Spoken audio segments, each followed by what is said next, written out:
Today, we have a very special lesson for you.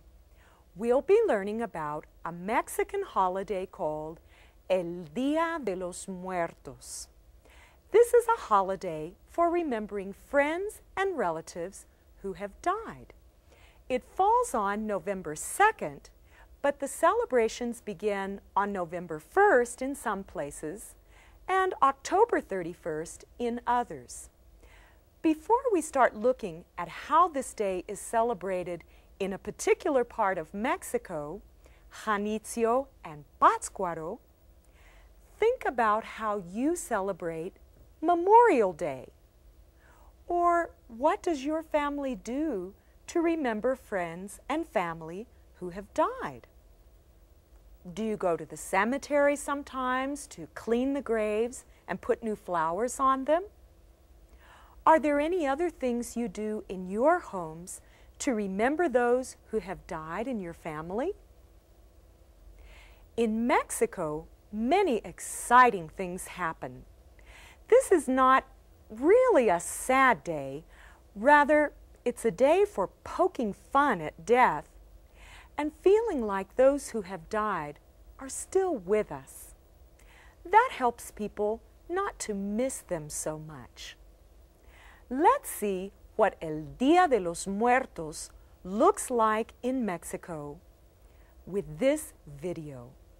Pongan atención, por favor. El Día de los Muertos. El Día de los Muertos is an important holiday all over Mexico, which is celebrated from November 1st through November 2nd in most places. It's a day for remembering the dead, and they are remembered with many things, such as cempasúchil, this marigold-type flower, which has a very strong scent.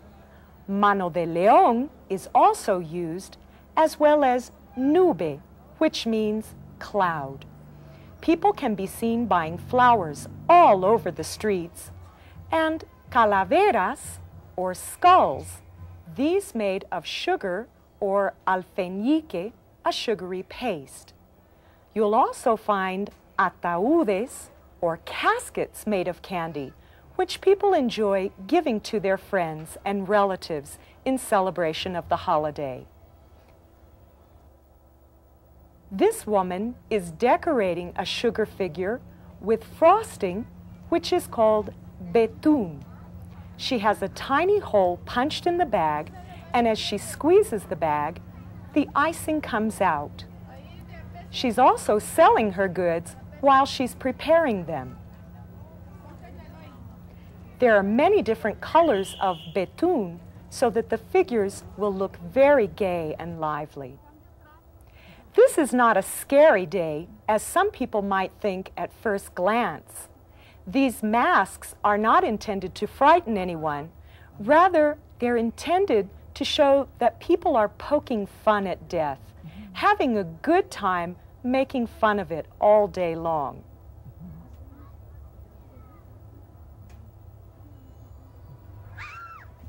Lots of people like to wear masks or other costumes for processions and parades on El Día de los Muertos, and this woman has made the masks that you see here. Here we see what's known as a calaca, or a skeleton. On El Día de los Muertos, the dead walk among the living, but no one is frightened. They're welcomed. This is a day for people to feel close to the people who have left them, and again, to sort of poke fun at death. Another way people feel close to their loved ones is with the ofrenda, or offering. Flowers, such as the ones we saw before, especially cempasúchil, are placed on an altar with this offering. Also, many foods and things that the person liked while that person was alive, like this rice put into a brand new pot, as most foods on the ofrenda should be. This person also liked tortillas, seen here in a comal or griddle for cooking them. Also important are candles called velas. Usually they should be white or pale yellow in color. These are said to help the dearly departed souls find their way to the offerings, and may even be lit up in a path like we see here on this ofrenda. On this particular ofrenda, we find little tablecloths called manteles, because one wouldn't want to put the food on a bare table. The favorite foods and drinks of this person are on this altar or altar, as well as copal burning in an incense. Here we see the deceased person's picture, another typical custom. Pátzcuaro.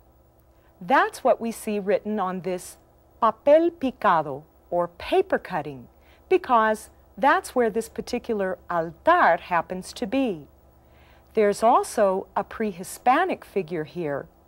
Many of the roots of this holiday can be found in pre-Hispanic traditions. But there are also many things that the Spanish brought, like citrus fruits, the most common fruit seen because it's seasonal at this time. Also, pan de muertos, or bread of the dead, a bread flavored with anise. You'll also find alegrías and calaveras made of amaranto or amaranth. We see here cocadas and jamoncillo too, typical candies of the season. To help the spirits stay light, there's also lots of dancing in many public places. This is el baile de los viejitos, the dance of the little old men. This is a traditional dance from the state of Michoacán. The men here dress up as though they were little old men and begin to dance in a lively way with their canes. By the end of the dance, they will be exhausted and arthritic, barely able to get themselves up.